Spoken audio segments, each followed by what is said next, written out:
we are going to discuss on how to find the roots of the given quadratic equation by simply using the factoring method. So now we are going to focus on how to find the roots of the quadratic equation in difference of the square and also the perfect square trinomial. It's a good example on how to find the roots of the given quadratic equation by using the factoring method and the concept of the difference of two squares. So we have number one example, x squared minus 25 is equal to 0. The first step that you are going to do is you have to write two open close parentheses is equal to 0. So it means that there are two quantities na pag minultiply mo yung isa sa other sa kabila, their product would be 0. That is the concept of zero product property. May isang 0 doon. And now, second step would be get the square root of the first term. And that is x. And the second term, the square root is simply 5. And don't forget the plus, minus. Okay, and then there are two equations, meaning x plus 5 is equal to 0 and x minus 5 is equal to 0. And then you're going to separate. We have x plus 5 is equal to 0 and x minus 5 is equal to 0. And then you can now find the roots by simply transpose x is equal to negative 5. Yan na yung value ng isang x mo. Doon sa kabila naman, we have x is equal to 5. And therefore, our solution set would be negative 5 and positive 5. Meaning, there are two roots yung sagot. So, if you are going to check if x is equal to negative 5, if you are going to substitute, we have x squared minus 25 is equal to 0. Meaning, pag in-square mo ang negative 5, that is 25.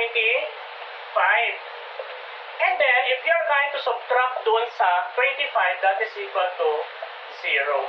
Meaning, they are equal. So, meaning, check. Ganun din sa 5. Pag sinubstitute mo doon, 5 times 5 is also 25. And that is, minus mo doon sa 25, 0. And therefore, kapag nag-equal sa 0 yan, therefore, there are two roots. Kapag hindi nag-equal, hindi siya pwede maging root. Example number 2, we have 4x squared is equal to 16. The question is, can you apply the factoring method immediately? No.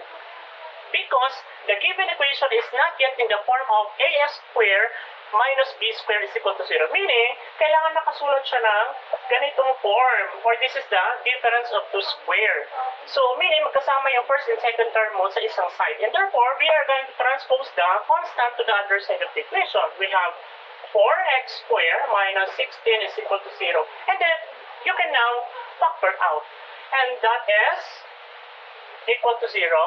We have 2x because the square root of 4x squared is 2x and 2x. We also have the square root of 16, that is 4 and 4. And don't forget the plus minus. And then, you can now get the roots by simply 2x plus 4 is equal to 0. And also 2x minus 4 is equal to 0.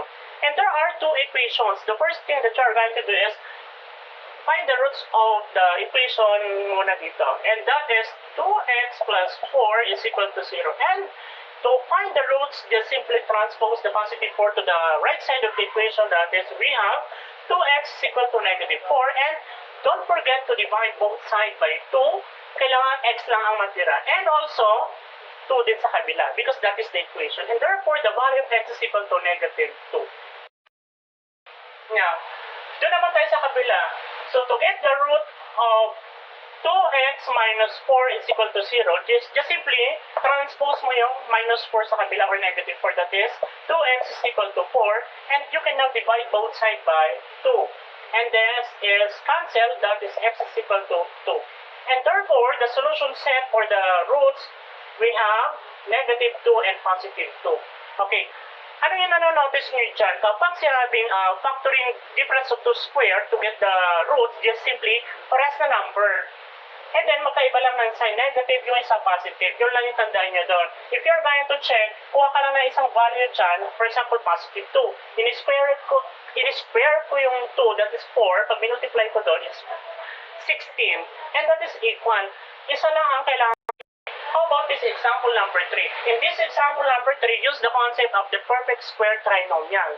So remember this is a plus b square. If you're going to expand this, we have as squared plus 2 2ab plus b squared. So meaning, etong form na ito yon. Kasi ito si a, 2ab and b. Ito yon. If you're going to get the square root, kailangan makita natin yung factor na to. So just simply, gawa ka ng dalawang open close parenthesis. And then, kunin mo lang yung square root ng first and yung last mo, square root. So square root of x is equal to x. And then square root naman ng 4 is simply 2 and 2. Don't forget the sign. If this is positive, lalagay mo ay plus. And therefore, this is equal to, pwede mo siyang isulat na ganito. Or you can write this as x plus 2 square. Kapag in-expand mo to, same lang siya dito. Or babalik ka dito. That is the concept. And then, how to solve this? Pili ka lang na isa kasi pares naman sila. That is x plus 2 is equal to 0. And to get the root, just simply transpose. We have negative 2. So, yun na yung solution mo. If you are going to check, so use the concept, pag sinubstitute natin, negative 2. Diniretso ko na sa equation na this is square plus 4 times negative 2 plus 4 is equal to 0. Kaya mag-equal to 0. Square ng negative 2 is simply 4. Multiply mo yung 4 sa negative is negative 8 and plus 4. If you're going to simplify, this is automatic 0. 0 is equal to 0. If they are equal 0, 0, automatic, this is. How about this example number 4? We have 4x squared minus 12x plus 9 is equal to 0. Okay, para mas madali yung ma-identify, kailangan tandaan mo lang, para masabi siyang perfect square trinomial, kailangan first and last term is perfect square. Yun lang yung kailangan mo tandaan. And then you can proceed to factor to get the roots. So get the square root of the first term, that is 2x, and also that is 2x. And the square root of the last term, we have 3. 3 and 3.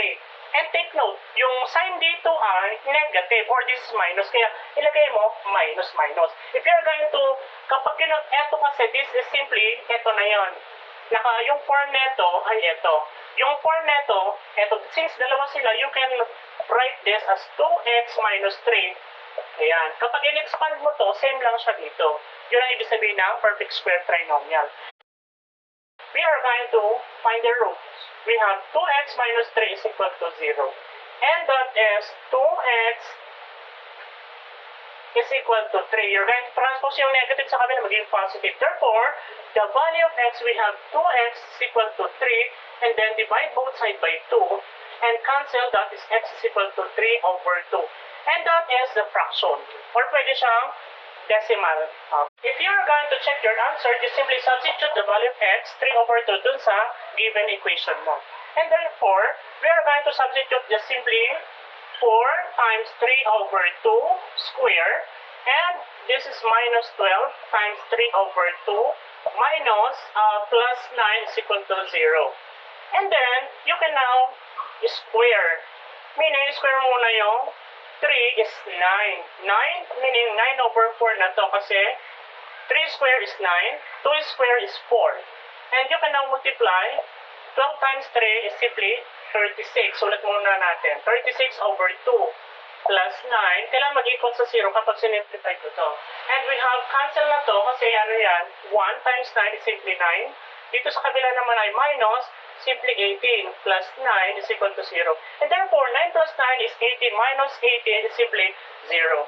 Therefore, they are equal. In the it's your turn. You are going to find the roots of the given quadratic equation by just simply use the factoring method.